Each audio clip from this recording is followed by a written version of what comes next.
అతివ లేనిదే అవని లేదు. ఎందరెందరో నారీమణులు ఈ దేశంలో వారి రంగాల్లో ప్రత్యేకతలు చాటుతూ చరిత్రలు సృష్టించారు. వారిలో కొంతమందిని ఆదర్శంగా చేసుకుని మేము చేస్తున్న మహిళా దినోత్సవ ప్రత్యేక కార్యక్రమం ఇది.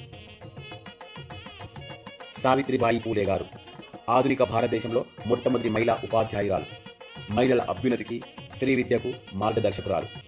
ఈ సుశీల గారి గానం కోయిల గొంతు కన్నా మధురం. చంటి పిల్లల నుండి బోసినవ్వుల ముసలి తాతల వరకు అందరూ ఆమె పాటకు పరవశించవలసిందే.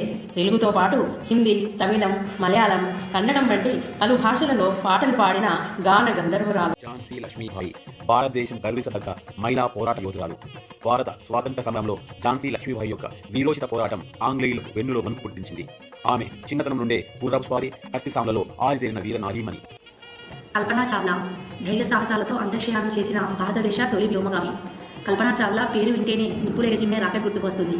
ఆమె ఆశయ సాధన కోసం అంతరిక్షంలోకి వెళ్లి గగనసీమలో కనుమరుగైన యువతార. సుష్మా స్వరాజ్ గారు బీజేపీ పార్టీలో కీలక పాత్ర వహిస్తూ కేంద్ర విదేశాంగ మంత్రిగా పనిచేశారు. తెలంగాణ రాష్ట్ర ఏర్పాటులో ప్రముఖ పాత్ర వహించారు. ప్రతిభా పాటిల్ భారతదేశ ప్రథమ పౌరురాలిగా రాష్ట్రపతి భవన్లో అడుగుపెట్టిన మొట్టమొదటి మహిళా రాష్ట్రపతి. మదర్ తెరిసా పేదల పాలిట పెన్నిది, అభాగ్యుల పాలిట ఆశాజ్యోతి, దీనజనులకు దయామయి, అందరికీ అమ్మ. ఇందిరాగాంధీ చిన్నప్పటి నుండే చురుకుదనం, తండ్రి వారసత్వాన్ని పుణికిపుచ్చుకొని భారత స్వతంత్ర సంగ్రామంలో పాల్గొన్న వీరనారి. స్వతంత్ర భారతదేశానికి మొట్టమొదటి మహిళా ప్రధానమంత్రిగా ఖ్యాతి గడించారు. నాటి ఈనాటి నారీమణులను, వీరవనితలను, ఆదర్శనారులను మార్గదర్శకంగా తీసుకొని ముందుకు సాగుతూ విజయం సాధిద్దాం.